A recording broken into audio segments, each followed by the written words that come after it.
Intro. The clouds parted as sunbeams blazed down on a previously gloomy morning. Several booms shook the earth as larger and larger crowds of people gathered, everyone was pointing up. The edge of an enormous black ship cut through the parting clouds, washing out its billowing shape, letting more sunlight beam down onto the waiting people. Sapen had arrived.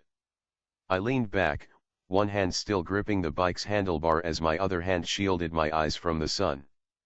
I had been up all night. Since the news broke, everyone I knew had called or emailed me to tell me what everyone already knew: aliens were coming. I thought about the message spontaneously received last night throughout the world: I am Sapen. I have come bearing gifts for this world and a message for all mankind. The Dark Age is over. Then the electronics stopped working. There were no images, only the text message and that voice. It had an odd feminine quality to it, though it was clearly male. I guessed the government's reaction would be outrage. Nothing electronically guided or computer coded functioned, and yet the light still worked. I thought there was a message in that.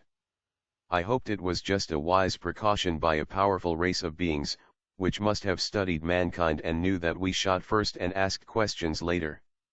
At first, I felt oddly rejuvenated at the sight of the oncoming spacecraft.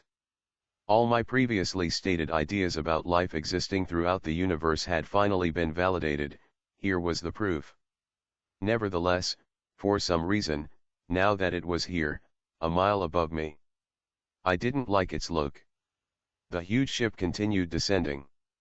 The sonic booms had stopped moments ago and silence started setting in.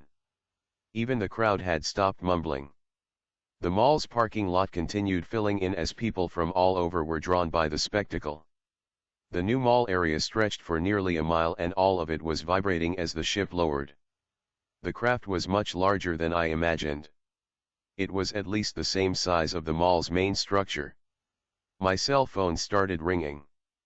Then I noticed that everyone's phone was ringing too. Beeps, hip-hop, and Beethoven tunes mixed as everyone stared at each other, the same question passing through everyone's mind: is Sapen calling?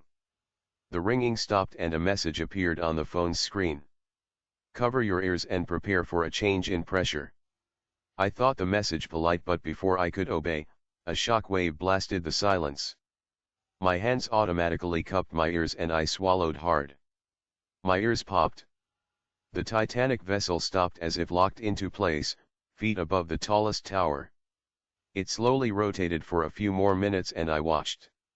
Sharp edges made of huge triangles covered the ship like scales. Then I saw what looked like a break in the pattern. One large arch came into view. I watched it as the ship turned. It extended back into a silver dome, and I guessed it was the front door. It continued spinning, slowly reducing speed by the second, and then stilled, facing I-985. I pedaled my bicycle through the gathering crowd. Some of the others had seen the front door too and was going the same way, but most of the people just stayed put. I pedaled faster and within minutes, I was looking up at what had to be the command center.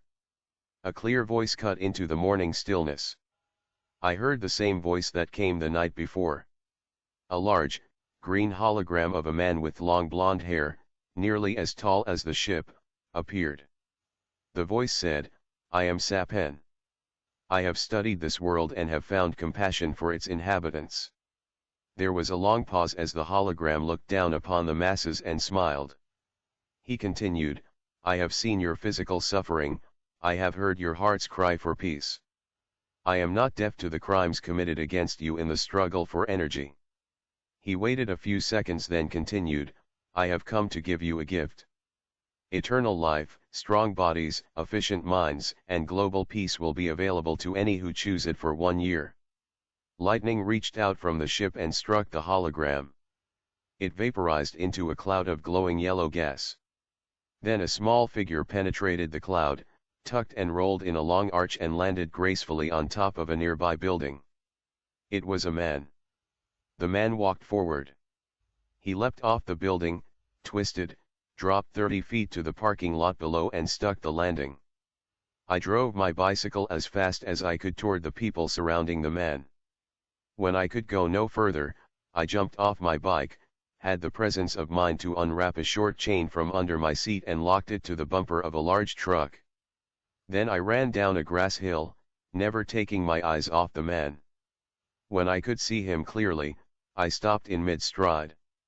It was Saphen. He looked 8 feet tall.